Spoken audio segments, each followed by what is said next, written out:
See somebody. It's their Galaxy phone. Oh, I got it. Galaxy A5 2017. There's a nice code. We're on now. Let me get it set up. I did not know that Zoom did this. This is brilliant. Yeah. Actually, you can do a lot with it. You can screen share with audio and video. There's some other stuff you can do with it. I didn't get I had the top of the line plan, but they weren't able to do what I was trying to get them to do. I use Zoom a lot for my webinars. Yeah, but I didn't know. If you're on the webinar plan, you can do this. I'm on the meeting plan. Yeah, you're on the meeting plan. So the webinar, you have to, it's, I don't know, I want to say 60, 65 a month, something like that. So it's more expensive than Be Live, but it works better. Zoom has done their homework. They're pretty good. I haven't had too many problems. I've had a few, but So, okay, we got 16 people in the house. Let's see, Lori Edie, hadn't seen you in a long time. Where you been? Good to see you. Kamara Ford, Linda Caraway, we saw last night. We had an event down in Kapa'a, our first one here, and she was kind enough to come with her beautiful husband, Will. Shard Domke, Michael Aberson's here, Nasia Rose, long time no see. Hi, Nasia. Let me share this out on the network, and we'll get started. Great. Let's see, so you got back 6 weeks ago? I did. New Zealand and Australia? Yep. Had adventures. Yeah. I'm dragging a little bit today, huh?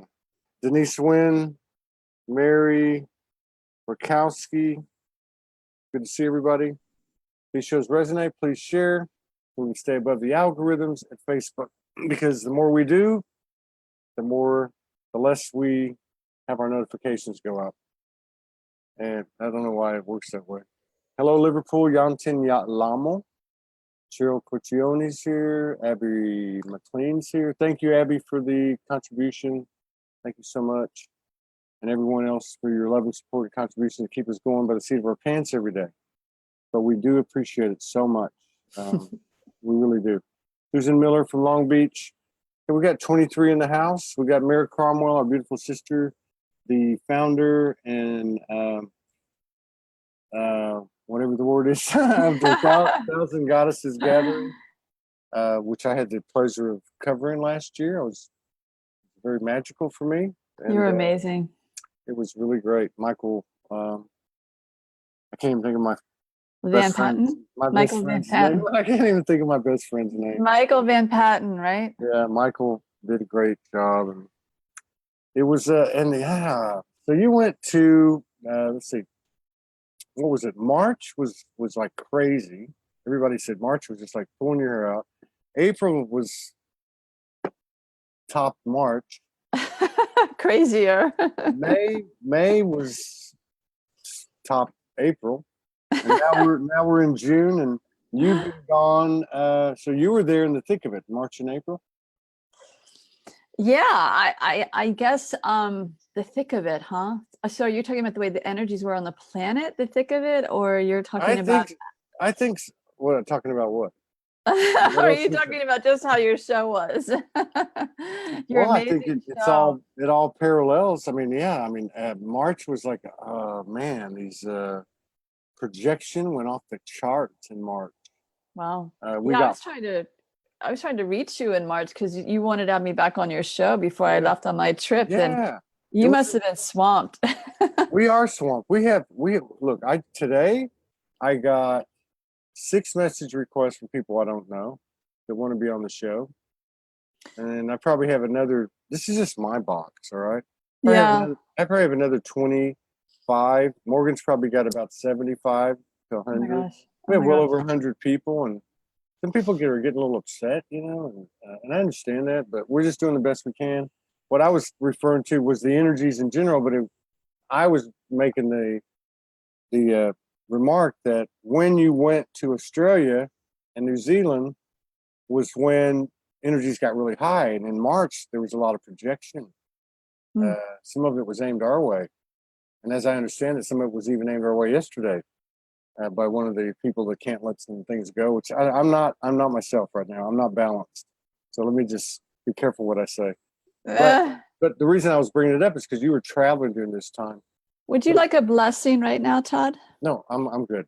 You're good. Okay. I accept whatever you or anyone else has to offer. No problem. All right. Sending Todd love. Grounding Tom. I'm just tired. I'm tired. Water. Well, yeah, drink a lot. Well, I invite you to connect with Mother Gaia. She's great at supporting us with energy when we need it. And she's my leader. I've surrendered to serve her. She's the one who said, you must go to New Zealand and Australia. Because I thought last year when I had the opportunity to even explore it, and the woman organizing the big event in New Zealand that I was going to go to originally, you know, she's like, oh, we'd love to have you. We'd love to have you. And I was like, great. Can you pay my airfare? Not really. They paid a little bit. Yeah. And so, but it all worked out. So, but initially I thought, I can't do this. I mean, I was looking at airfare of close to $2,000 round trip. No way, man. No way, Jose. I'm talking to the founder of the Thousand Goddess Gathering, who what? The day before, her car broke down. She had no money. Well, you know what? I actually bought a car this weekend, Todd, but let's not focus on that. Let's talk about New Zealand. No, I think that's a good thing. We will talk about New Zealand, but I just want to say how this is you know, indicative of it all, right? So like it was the day before the Goddess Gathering. You don't have a car. The night before it broke down. Yeah, you're having problems. I was over there on a shoestring, me and Michael. You know, I pulled enough money to rent a car and get 2 nights hotel. And then we did this fundraiser, and that's my point. We can always pull together. It doesn't necessarily have to be a fundraiser, but we just pull our energies together, whether Todd needs more energy to be happy and have a smile, or you needed plane ticket. But we ended up getting, that fundraiser ended up giving you guys a shot in the arm for thank you. And then I actually got enough to, because Mother Gaia told me to get my butt to Kauai. So it was about that amount of money that you gifted us, a third of what came in, and that paid for my way over here. So it all worked. Pretty magical. Yeah, and actually, Mother told me before I left on the trip to go to New Zealand, Australia, I was sitting in front of my altar. I'm there every morning, you know, that's how I start my day. And I just put out this big affirmation, saying I have access to all the resources in the world. And I heard this voice back from Mother. She said, you have access to all the resources in the universe. I'm like, yeah, I like that. So let's take it beyond the planetary zones. We're talking the universe. True. It's very true. Yeah. But long story short, I ended up getting a much cheaper ticket. I found a much better way to buy the ticket than the original sort of website, cheap airline website. And when I was looking at the options, Mother said, and you're going to Australia also. You're not just going to New Zealand. You need to go to Australia. I thought you were going to Australia first, but it was New Zealand. And then no, New Zealand was the initial impetus. It's an event called Voices of Sacred Earth Festival. And it's held every year in March, the end of March, north of Auckland. And it's a wonderful event, wonderful event. They have a number of native Maori, and they had Aboriginal elders. They flew a woman who's Dine, whose name's not going to come to me right now. What's her name? June. Anyway, it was amazing. It was an amazing event. But what I experienced, Todd, and I understand why a lot of people want to move to New Zealand, is the energy there is so high that, you know, I live near DC, and I know Michael Abramson can relate to this. Michael's watching right now. I'm sure he's still on. Is that the energies are denser here? Yeah, in this part of the country. And so when I got to New Zealand, I mean, it actually, stuff was going on even before I left. Honestly, I was starting to get dreams and very specific messages from Mother about guidance for the trip. And I'm on the plane, 30,000 feet or so above the Pacific Ocean. and I'm guided to go back to where it was the middle of the night. Everyone's sleeping practically, and I'm fully awake on this 12-hour flight. And I go to the back, the galley where the stewards, get all the food prepared. And there was a stewardess who was half Maori. She and I started talking. We talked for an hour. She was very gifted. And before I knew it, her ancestors were coming in on the spirit plane and communicating with me to give her messages about her life journey and her gifts. I'm thinking, I haven't even landed in New Zealand yet. And this is what's happening on the plane above the Pacific on Air New Zealand. It was amazing. And then I talked for a while with another stewardess who was working in first class. She started bringing me gifts from first class, the kind of special things they give them up there. So it was a very magical, blessed trip, and met some amazing people. But one of the things that I want to share about is, the list of things I sent to cover for our discussion here is so eclectic and broad. But I want to talk about the ancestors there In New Zealand. In New Zealand and in Australia, because I do a lot of ceremony here in North America. I live on the East Coast, so this is where I do the bulk of the ceremonies. I did fire ceremony last night with some friends. I have never, ever done ceremony here where the indigenous ancestors have come forward in a prominent way. And I talked to an Aboriginal elder about this afterwards. He's someone I met there in New Zealand at the event, because he's a very prominent Aboriginal elder named Uncle Paul Gordon. Lives outside of Sydney, way out in the bush. He grew up the old ways there as an Aboriginal. He was one of the speakers at the event in New Zealand. But I was talking to him earlier this week because he's putting together a trip. I'm going to lead a group of people to go have an Aboriginal immersion in Australia. But long story short, he said that the ancestors in New Zealand and Australia and the indigenous peoples were living on the land far more recently than here in many parts of North America, especially on the East Coast. So that the ancestors here have, I don't even know what the right word is. It's not dissipated. They're just not so present as they are there in New Zealand and Australia. And so when I was there in New Zealand, after this festival was over, I led a retreat it was a one-day workshop the following weekend. And I did sacred fire ceremony that evening there at the center north of Auckland, Kauai Purapura. And as I was opening up the ceremony and invoking my spirit team, Mother Gaia and everybody, I felt this phalanx and could see them on the spirit plane to some degree, this like phalanx of Maori ancestors come forward to the outside of our sacred circle. Do you feel that energy shift as I'm talking about this? So, and they challenged me. They wanted to know who I was and what I was doing.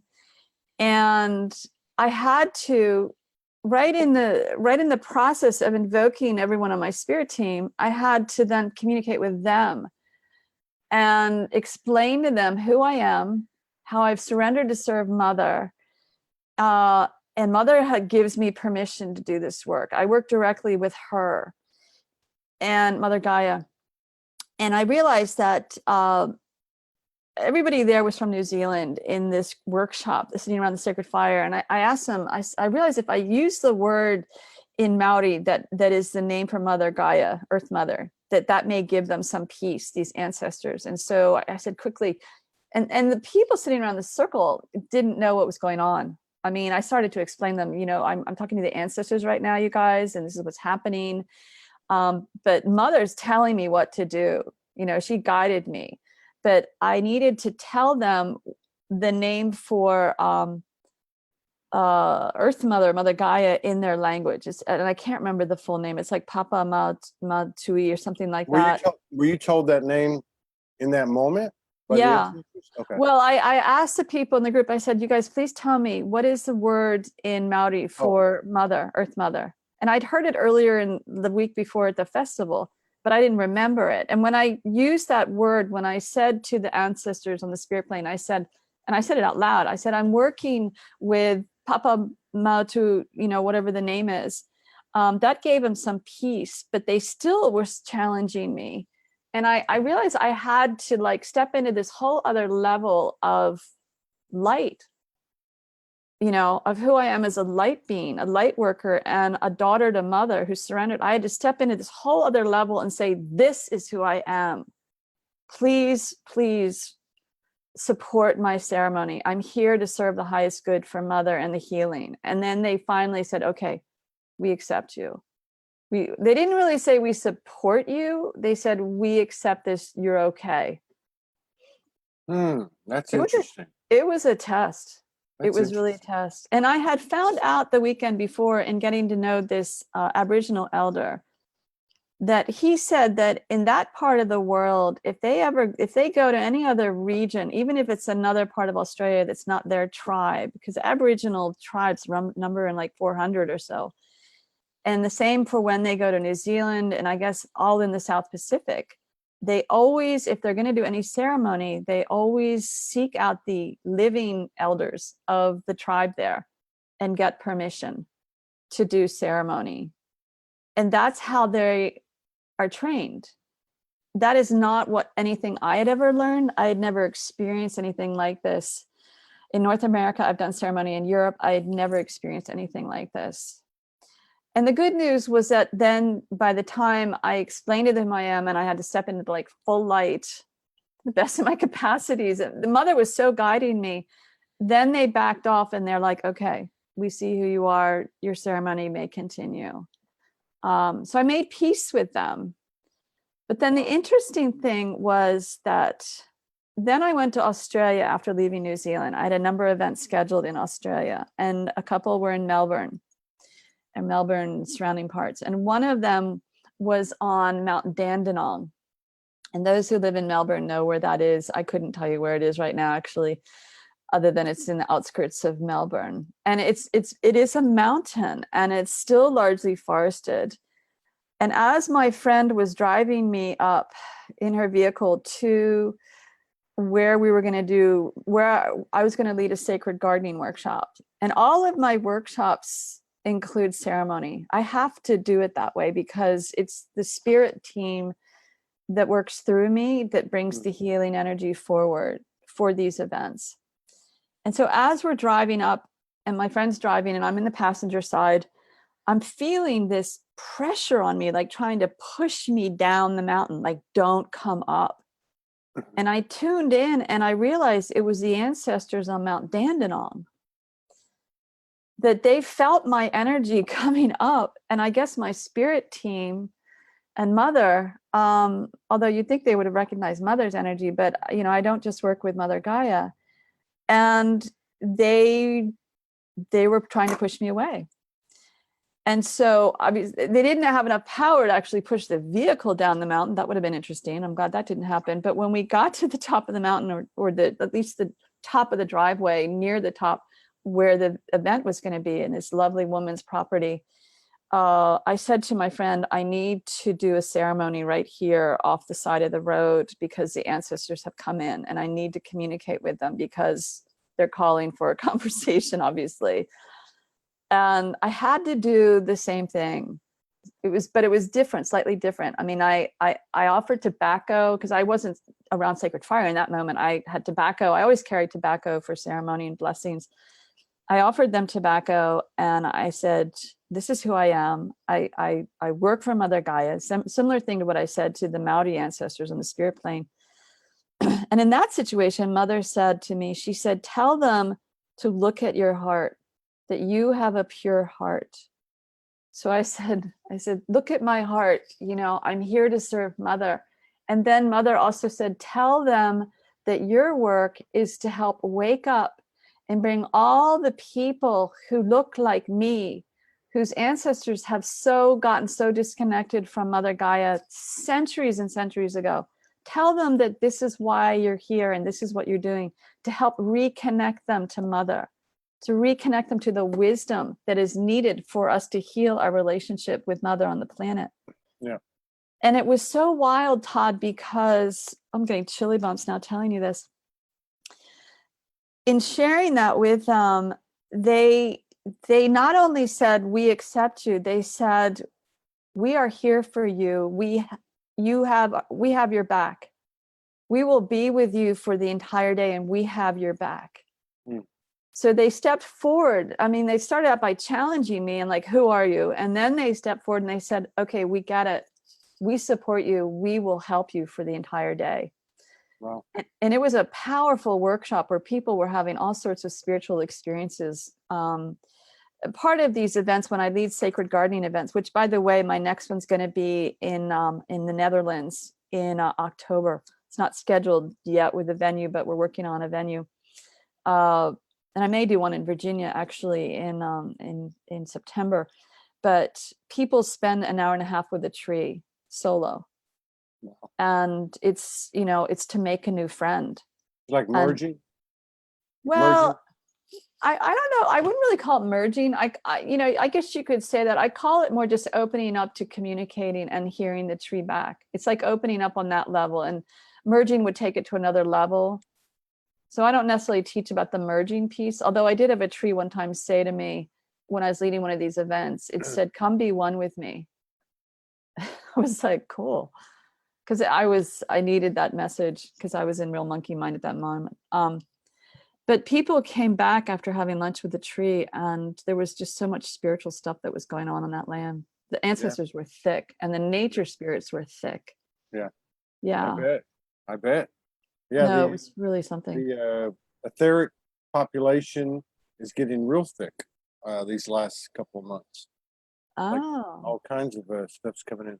Yeah, I Well, find that. go ahead. No, I was going to say I just find that interesting that these two stories, and I think about a couple of situations I had when I first woke up, and I was dealing with disincarnated souls. Oh boy. And some of those were indigenous, and the effect that the traumas have had even in some of the other dimensions. I guess that's why we're really at the center of a universal correction, universal realignment, far beyond just the Mother Gaia alignment or ascension or whatever you want to call it. No, it's true. We are kind of the center of it though, because from what I understand, when we reach full ascension here, it's going to ripple out through the omnicosmos. Yeah. So we're very critical. And there are so many spiritual councils who are focused on supporting us from the universal planes. That resonates. Somebody said a few months ago on the show about the densest realm was actually closest to source. In other words, the contrast got greater and greater the closer you got. Almost like everything we go through. Like, when we go through stuff, it seems like we get tested right up to the very end. You know what I mean? And then boom, it's lifted, and then you get the abundance or whatever it was that you were working towards times that 100. But then we had a multi universal linguist on a couple of days ago, a very interesting young man from the UK, and he was talking in that regard. He was tuned into a lot of different galactic energies and councils, and he said it. He said that the Earth is moving, moving through time, space, and that the whole universe is moving, and that it's all centered on the Earth's ascension, which is the densest spot, which that resonates. Yeah. I want to share another story though about Australia, because it got even more intense after that experience on Mount Dandenong outside of Melbourne. Really? Yeah. My last event there in Australia was in an area called Bellingen. I flew from Melbourne through Sydney to a small city called Coffs Harbour, north of Sydney. Those in Australia know where this is, but it's on the coast there, the east coast of Australia, north of Sydney. And I had a really good friend that I had worked with many years ago doing international work. And she and I were organizing an event together called Embracing Earth Mother. And when she picked me up at the airport, I already had a sense of this, but when she picked me up at the airport a couple of days before the event was going to happen, she said to me, I have never been so challenged organizing an event. And this is a woman who works with school programs and student empowerment, student congresses, and water monitoring. I mean, she has organized so many events and been recognized internationally for her work. I mean, she's organized so many events. And this, she said, I've never been so tested. Wow. And so I'm trying to make this kind of brief, but it's a wild story. So it was supposed to be called Embracing Earth Mother. And I arrived on a Wednesday. And the following day, she had to move the venue because an Aboriginal tribal member complained about this workshop taking place very close to an Aboriginal area that was still a lot of Aborigines there. He said this was offensive to our elders. So she had to move the venue. She thought she could coordinate it with another group. They pulled out. She thought she was going to do sacred dance. Her partner pulled out. And then Facebook, and it wasn't Facebook, I know it was Mother, the event page switched from saying $85 for the workshop to free. And she didn't change it, and I didn't change it, and we couldn't change it back the following night. We could not edit that Facebook page, event page, to saying it's $85. We had to put a note at the top. There's a glitch here in Facebook, blah, blah, blah. Well, it all started to make sense by 2 days later. But what happened was, so she picked me up Wednesday. Thursday, she said, I want to drive you into Bellingen. This is where the workshop's going to be. I now have the Bellingen Memorial Hall right in the middle of town reserved. And I said, great, great, great. So we got into Bellingen and we got out of her vehicle because she wanted to take some pictures to promote it on Facebook. And I said to Sue, as soon as we got out of the car, I said, Sue, there's something funky with the energy here. There's some multidimensional thing going on that's wonky. Yeah. And she couldn't feel it. But I told her, I said, I'm really feeling this. And then she started to tell me the story that just a couple of kilometers from the town of Bellingen, an Aboriginal tribe had been massacred in 1920. And the white settlers wanted to build the town of Bellingen right where the tribe lived on the edge of the river there. And they poisoned flour with arsenic. And over 300 Aboriginal tribe members died. The babies didn't eat the flowers, so they survived, but everyone else died.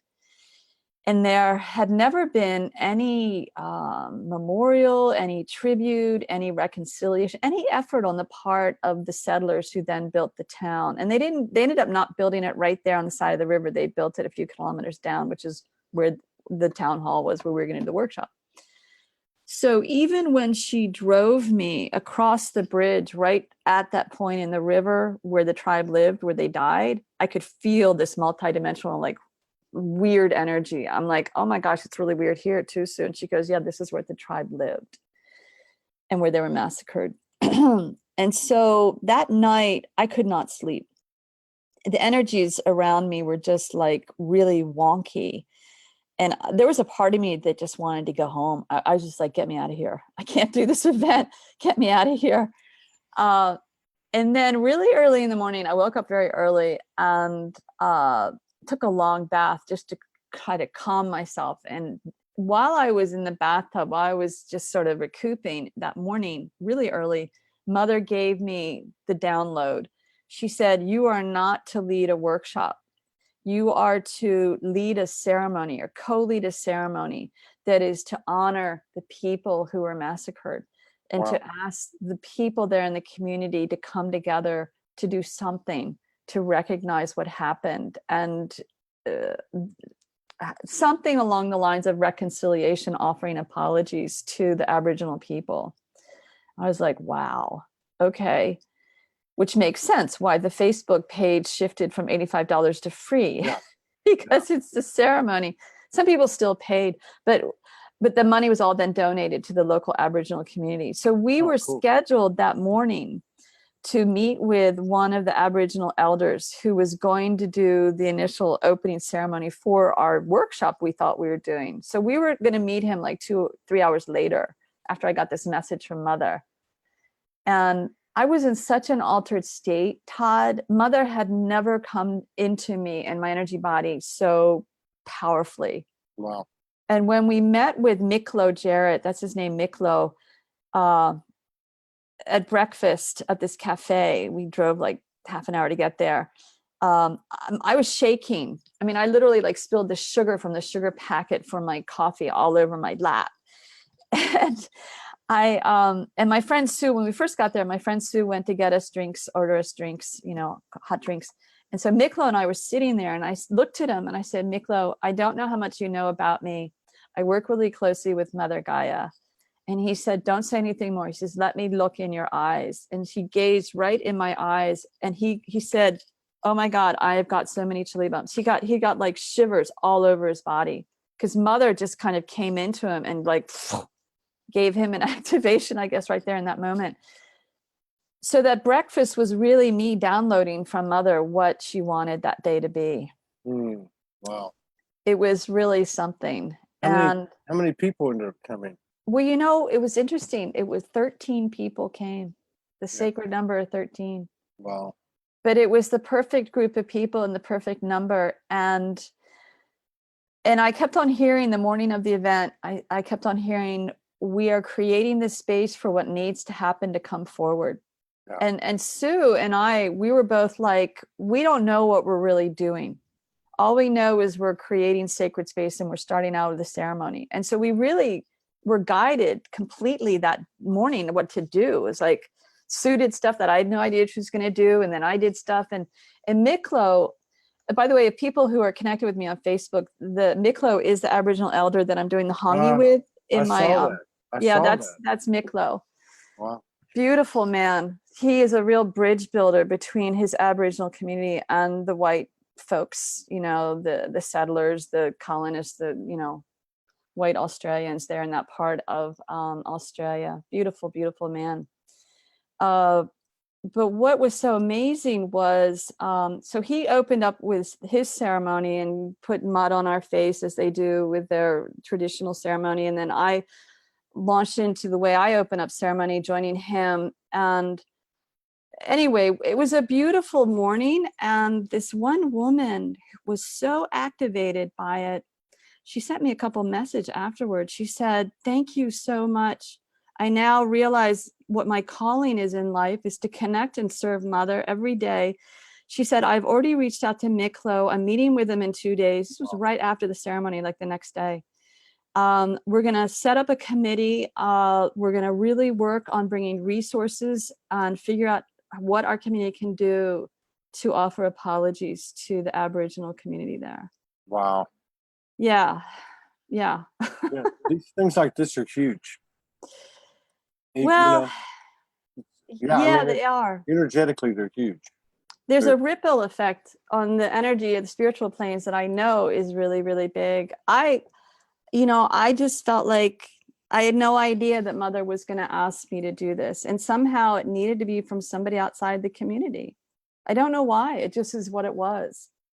But when we were doing it, people were so grateful that we were focusing on that from the community. And even like the woman who gave us the key to the community hall, and we ended up doing it outside because it's much better to do it outside under these trees than in a hall. The woman who gave us the keys when she was told what we're doing, the ceremony, she goes, oh my God, thank you so much. You know, I mean, everybody in the community knew about the massacre, but nothing had been done for the Aboriginal people. And after that, I did some research on, the internet. It was like, oh my God, the number of massacres, the recorded massacres, I don't know how many are unrecorded in Australia. It's just, and I know the legacy here in North America is not any better, nor the Amazon. I mean, but it just was huge. It was beautiful. It was really humbling. Yeah, there's a lot of stuff like that that's being healed and corrected now. And has been. It is time. We have to. Yeah, but it still takes, unfortunately, we all have to get past the whole I'm only human thing. It takes a conscious effort by every single person, even those who have the ethnicity of being most suppressed. It's just the way it is. Everyone's got Yeah. to come to the table, you know. Yeah. They Yeah. really Yeah. do. Yeah. It's a Well, and difficult it thing. speaks to the oneness. You know, we are shifting to the age of oneness here on the planet. Yeah. And in order for us to do that, forgiveness and seeking apologies has to be part of it. The reconciliation process has to be part of it. And those who are, you know, the laggards who have a hard time opening up that to knowing that someone who's of a different skin color or darker color, however you want to word it, is one with them. I mean, there are certainly a lot of people who are resistant to that. Yeah. Yeah. And go ahead. No, I was looking at the paper today. We bought a local paper. We're just checking it out to see if we could find anything local. And there was a couple of 5 or 6 worldwide articles. One of them was in I think it was Ukraine. I think it was in Ukraine. They were having a gay pride parade or festival. It was the largest in Europe to this day. Wow. In Ukraine. 48,000 people. And the reason it was so significant is because the LGBT community has been attacked by the government. So there's all this anti-LGBT stuff going on, yet they have this huge turnout. And I thought that's ascension right there. That's awakening. That's the truth. Mm-hmm. You know, regardless of what kind of pressure they're getting from the powers that be. But I think this is part of what's happening, and it's happening in the non-physical and the physical. You know. Yeah, there's so much happening. But our role is so important because we do take into our experience both. We take the physical and the non-physical, and that's an important thing. We think it's something small, but it's really not. You know, it's really not. The things that we do in our daily life in this very dense realm have a huge effect across dimensions and timelines. Oh, it's all connected. It's all connected. I mean, every morning when I sit at my altar, I have to do it. It's part of my practice. It's the only way I can start my day. But I know it's like fields and fields of energy. I mean, doing sacred fire ceremony, I love doing it. We did it last night. And it's just sending out fields and fields of healing energy. And we're just the conduits, you know? Yeah. We're just the conduits. Have you got any recent intel from the mother? Intel? Intel? You're still waking up. That's all right. Well, one thing I can share is that she's not happy with the geoengineering, the weather engineering, all of the stuff that's going on with the chemtrails and more. She's not happy about the arrogance of humans playing around with that. But we're talking about a very small 1% here. And is it even just human? I mean, who and what has been controlling, call it the shadow government, the deep state, whatever. Yeah. I mean, you're asking really legitimate questions because as above, so below. And so many actions happening here on Earth are influenced by beings that are not from Earth. She's really happy about the clearings that are continuing to happen. And I don't know if you felt it, but in the middle of this past week, I think it was Wednesday or Thursday, I can't remember which day, there was this amazing amount of light circulating the planet. And I posted on Facebook, I said, I am feeling so much love. And other people started responding. So I said, well, let me ask Mother about this. And the response I got from her was there had been a huge clearing and lightening of the energies, the grid, one of the grids, because there are multiple grids around the planet. But I mean, I was feeling euphoric for the day, and there was no good reason for me personally to be feeling euphoric. Yeah. But it was in the energy waves. And so, you know, all in all, Mother is really happy with how things are going on the planet because there's so many things that are going on that are really positive. and so many people are waking up, and there's so much support coming in from the multidimensional planes off planet. I mean, I'm aware of 2 avatars. I call them avatars. I'm sure there's another name other people use, that have only come into the planet's multidimensional zones from off planet in the past year and a half. And they're part of my spirit team now. And they're I remember you told me this happened around the time of the goddess gathering, didn't it? Or one of them was before. One of them, well, they were both before the goddess gathering. I guess we did talk about that. I can't remember. Well, no, tell us about it though. Yeah, well, the first one came in December of 2017. And a really gifted Dutch friend of mine actually introduced me to this avatar. And this one, you know, they don't have names. We give them names so we can identify them. But this one works between the 8th and the 13th dimension. But I call him Hiroshi because he's slightly more masculine than feminine. But his work is to activate all the stones and the trees and the plants. And so he's going around the planet, and he's multidimensional. So he's, you know, he can be multiple places at the same time simultaneously. But he's one of the many light beings that's come in from off planet. The second one, so he's called Hiroshi, and anyone can connect with Hiroshi. You're all welcome to do that. And the second one I discovered because I call her Maria, and she works in a broader multidimensional range between, I think, the 9th dimension and the 33rd dimension. And I discovered her because I go up to the sacred grotto that's devoted to the Virgin Mary just north of where I live. And I purchase miraculous medals, and I wear one because actually I work very closely with the Virgin Mary in addition to Mother Gaia. And I give these medals to clients of mine and friends. Well, I went there that day, and shortly after that, I was meeting my mentor that I was working with for 2 years. And my mentor felt the energy shift when I pulled these medals along with some other pieces I had gotten from the grotto shop. She goes, "What is it that you just pulled out of your purse?" The energy in the room just shifted completely. And we were in this big restaurant. Yeah. And I gave her the bag to hold, and she sorted out all the little miraculous medals from the other religious pieces, sacred pieces. She goes, "These are vibrating at such a high spiritual frequency." And then she tuned in and she said, "Wow." She said, "This is because they've all been activated and blessed by this new avatar that's just come in. And it's a divine feminine one."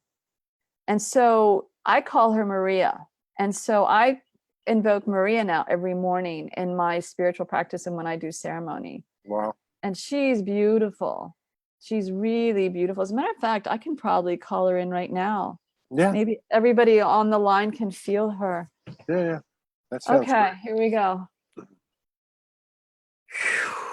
I am that I am, calling on Maria, divine feminine avatar, beautiful, beautiful, beautiful, beautiful one. Oh, please bless all of us who are part of this show, part of this transmission, this interview.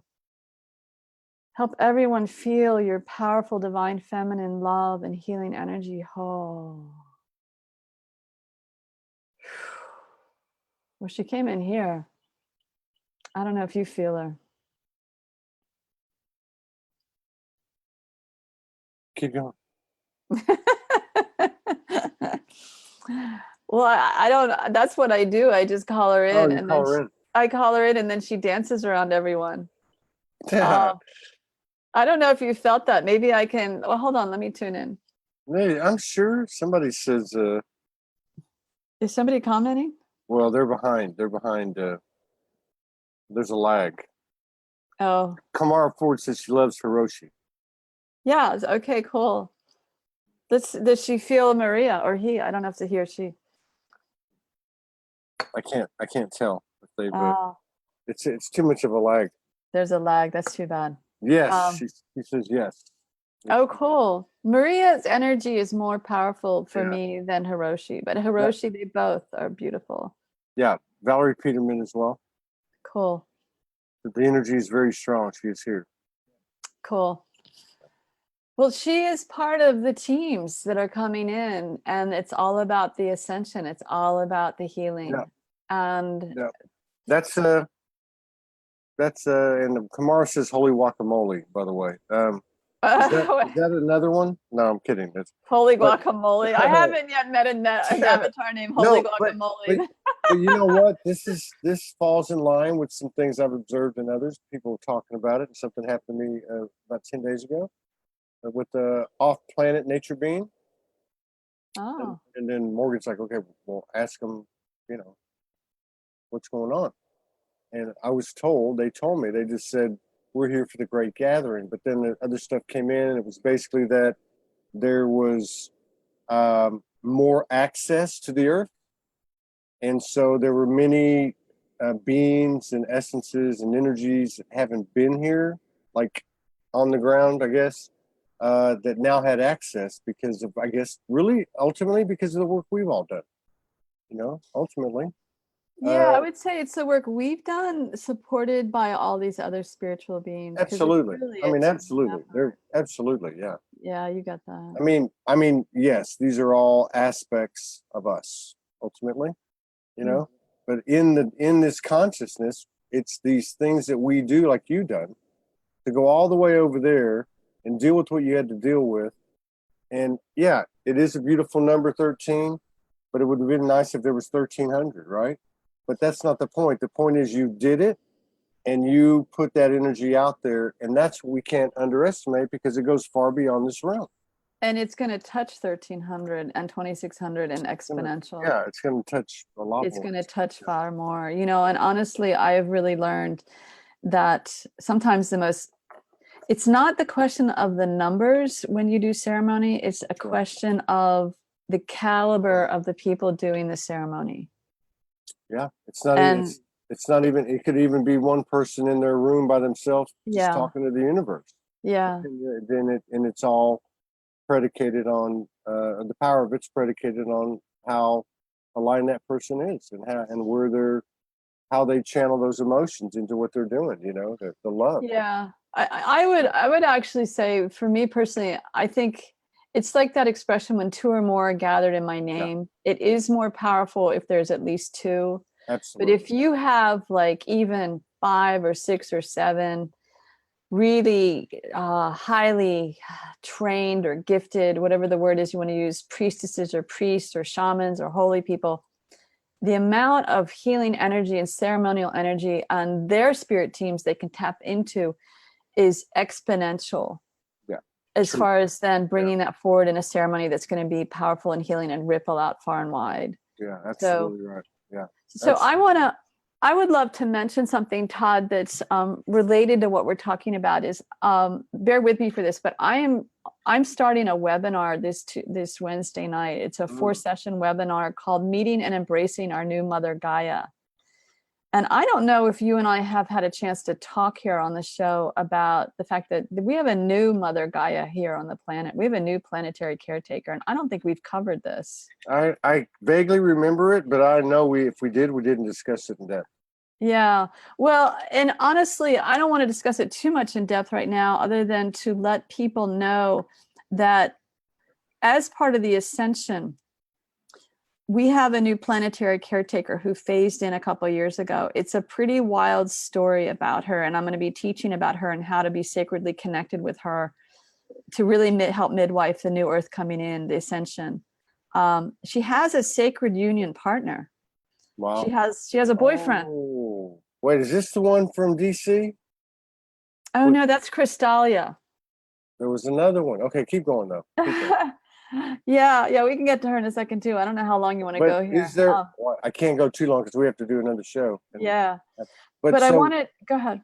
No, but so what does this one, the new caretaker, have a name, or is it Gaia? Well, I call her Mother Gaia, and the former one I called Earth Mother. Okay. So like my first book is Messages from Mother Earth Mother, because at that time I was working with that planetary caretaker, and she is phased out. She's now in rehab off planet. She's still somewhat connected to our multidimensional zones here, but pretty much she's phased out. And I want to make it clear, she's not in rehab just because of what humans have done. She's in rehab because of so many things that have been going on from ETs and other energies that have been trying to influence the planet that are not for the highest good. So she's phased out only in the past few years. So we have essentially shifted from like a gray Gandalf planetary caretaker to a white Gandalf. We have a far more powerful, amazing planetary caretaker who I call Mother Gaia. So when you hear me talking about her now, I say Mother Gaia. And the wild thing is I led a workshop last weekend in Virginia, and this woman who came to the workshop, who's very gifted, said that she was actually calling out to Earth Mother, as she said Earth Mother, and she heard from the spirit planes, I'm Gaia, I am Mother Gaia. She got corrected. Wow. I thought that's wild. So she's really letting people know what her name is, because she's a different spiritual being. So you're going to be doing this on Wednesday of next week? I'm doing, it's starting on Wednesday and it's running for 4 sessions. So it's, is it every Wednesday or what? It'll be we're going to skip the Wednesday right before 4th of July because a lot of people are on holiday then. So it's going to start this Wednesday and go through July 10th. People can go to my website, marecromwell.com, and learn about it and register if they feel called. They actually, here's the wild thing, is that Mother Gaia and her sacred union partner, his name is Guy, they have a sacred union offspring. They have a child that they brought forward when the whole story is really amazing. And so their child's called Geodesica. She looks like a geodesic shape for people who can see her. She's part of the Ascension team. So I call them the Holy Trinity. Wow.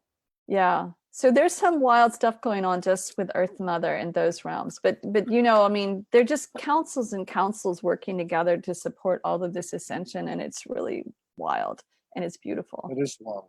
So you've got the event coming up, this 4-week thing. You're going to skip a week. So really a 5-week thing. Beginning Wednesday. We can get you at marecromwell.com. Marecromwell.com. Yep. And it will all be recorded. It's going to be 8 p.m. Eastern Standard Time, but you can always do the replay if you can't watch it live with us. Yeah. And I'm going to go into things like working with the nature spirits. It's all about how can we help midwife this new earth more beneficially, more positively. And part of it is really connecting with our new Mother Gaia and Geodesica, but it's more than that. Right on. Yeah. And do you have anything else coming up this summer or later in the summer? You know, I'm actually focusing a lot of energy on events in Europe that will be in October in Belgium and the Netherlands and possibly Germany. And I'm leading this year-long course, which meets every 2 weeks, started in January, called the Great Mother Love Way. People can't really join now for that. We're halfway through the course. So what about the next goddess gathering? Oh my gosh, thank you for saying that. We're going to have the global grid this year, 1,000 Goddesses Global Grid. And I'm going to be leading the ceremony in Belgium. It's from Belgium. In Belgium. I'll be there. You can join us there, Todd, and videotape from there. You're still going to have a group in DC? No. I actually was told from the spirit plane after the other event that I no longer need to organize another big event on the Washington Mall. I have fulfilled that responsibility. And Excellent. I'm like, thank you. That's that was excellent. a lot of work. But the grid part is very important. Yeah. And so anybody is welcome to join us. You can go to 1000goddesses.net. I haven't updated the website yet. It's on my to-do list because I've been pretty swamped. I'm going to update it in the next week. But October 19th, that weekend, is going to be the global grid, 1000 Goddesses Global Grid. Anybody who wishes to join us to call in the Divine Feminine and call for oneness, please join us. And it's going to be updated very shortly. I'm going to send a newsletter out and all that. So that's what's happening with that. So you guys can do it in Hawaii. Excellent. Yes, we'll do it here. We've got a mother island, mother, everything's mother over here. Yeah, right. And mothers everywhere. So everybody, let's check out marecromwell.com. Check out her course next week and the other things she's got going. And you still do one-on-one sessions? Oh, yeah. So yeah, as a matter of fact, you know, with all this experience with the ancestors over there in New Zealand and Australia, I'm now doing ancestral clearings, long distance or in person, that are blowing my mind. Wow. People are getting really cleared and opening up. So it's very humbling what's coming through for me. Very cool.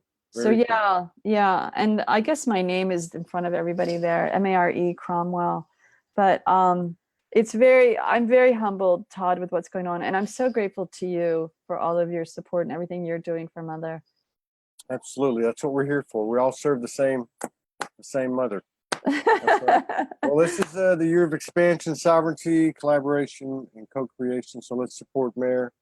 And she does great work. We all know that. And get over to her website, and we'll see you next time. Maybe Thank you. Thank you. And love to Morgan. Yeah, you guys are amazing. I love you guys so much. Love you too, Mare. You take care. Yeah, take All right. care. Okay. Bye-bye.